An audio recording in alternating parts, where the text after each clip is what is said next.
नमस्कार मित्रांनो आणि खास करून जय महाराष्ट्र मित्रांनो। कारण तुम्ही सूरज चव्हाणला एवढं भरभरून प्रेम देतात ना, आ हा हा हा हा नाद खोळा, नादच खोळा मित्रांनो।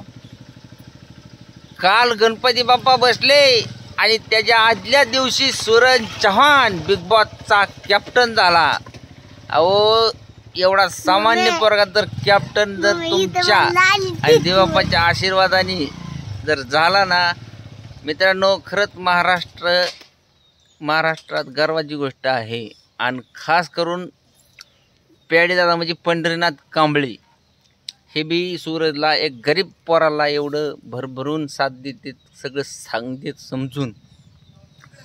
मित्रांनो आपलं कसं आहे माहिती आहे का, गरीबाची जाण फक्त गरीब आणि खेड्यापाड्यातले आणि शहरातले बी भरपूर त्याला प्रेम करतात, पण खास करून खेड्यापाड्यातले जी माणसं सूरजला साथ देतात ना, खरंच सगळ्याचं धन्यवाद मित्रांनो।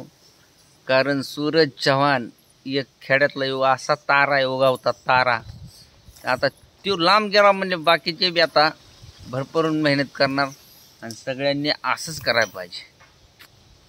पण मित्रांनो सूरज चव्हाण यंदाची बिग बॉसची 5वी ट्रॉफी 100% घेऊन येणार हे आता सगळ्याला पटलंय, खात्री। परत गणपती बाप्पा,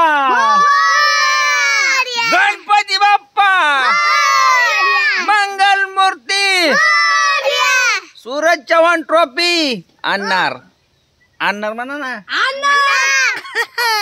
धन्यवाद।